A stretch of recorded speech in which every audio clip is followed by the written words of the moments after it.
Perkenalkan, nama saya Muhammad Fazri Hussein dan beliau ini adalah Bapak Haji Tony Budi Hartono, pengusaha kelapa sawit asal Pasir, Kalimantan Timur. Topik yang akan kita bahas kali ini adalah sawit. Sejak 5.000 tahun yang lalu, sawit sudah digunakan di Abydos, Mesir.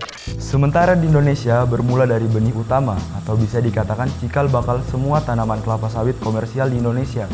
Itu berasal dari 4 benih kelapa sawit Mauritius, sebuah negara kepulauan di barat daya Samudra Hindia yang ditanam di Kebun Raya Bogor pada tahun 1848. Kelapa sawit hanya bisa hidup pada daerah tropis sepanjang garis khatulistiwa, dan Indonesia adalah negara yang memenuhi syarat tersebut.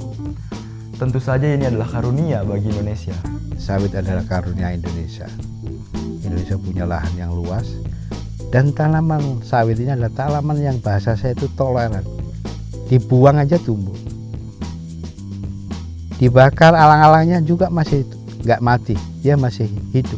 Selain kemampuannya menghasilkan minyak nabati yang diperlukan pada sektor industri, sawit juga menghasilkan turunan produk lainnya seperti kosmetik, aromaterapi, lilin, deterjen, dan pasta gigi. Termasuk krimer pada kopi ini, itu berasal dari minyak sawit. Pada tahun 2007, luas perkebunan sawit di Indonesia adalah 6,8 juta hektar. Dan pada tahun 2021 ini mencapai 16,38 juta hektar. Sementara di Kalimantan Timur, dalam catatan infosawit.com, lahan sawit berpotensi baik 4.221.300 hektar, sementara potensi sedang 304.900 hektar. Masih dalam catatan infosawit.com, Kalimantan memiliki pengembangan tercepat dalam perluasan perkebunan kelapa sawit. Pada tahun 2008, terdapat 387 perusahaan yang telah membuka lahan perkebunan kelapa sawit. Indonesia adalah eksportir minyak kelapa sawit mentah terbesar di dunia, sehingga Indonesia memiliki posisi penting bagi ketersediaan CPO di dunia. 321,5 triliun devisa negara Indonesia berasal dari perkebunan sawit. Wow! Dengan apa yang sudah diberikan sawit bagi Indonesia, apakah anak muda Indonesia tertarik menjadi petani sawit? Kalau Anda ingin jadi petani selamanya tidak akan sukses. Lupa, kalau gitu mau jadi apa? Jadilah pengusaha di bidang pertanian.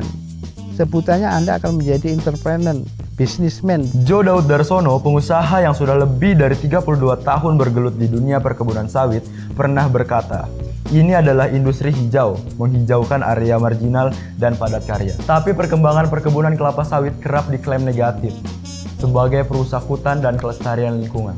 Tidak setuju, tidak sepakat. Makanya tadi di depan saya katakan dari aspek kelestarian itu yang perlu dijaga.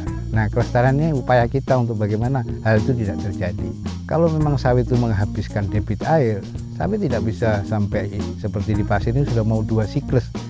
Siklus pertama 30 tahun mau kita tanam lagi dan tetap dia tumbuh. Ini bahkan teman-teman sudah 20 bulan aja sudah mulai berbuah yang pertama. Jadi buah pasir sudah keluar, artinya tanah tidak ada masalah. Sawit sangat berdampak bagi pertumbuhan ekonomi negara dan rakyat.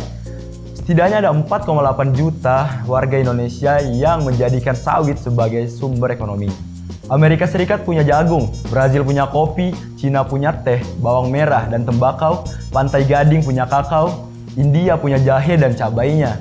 Indonesia punya apa? Kalau ditanyai, siapa yang punya sawit terluas di dunia itu jawabannya pasti Indonesia. Karena Indonesia ini potensinya luar biasa.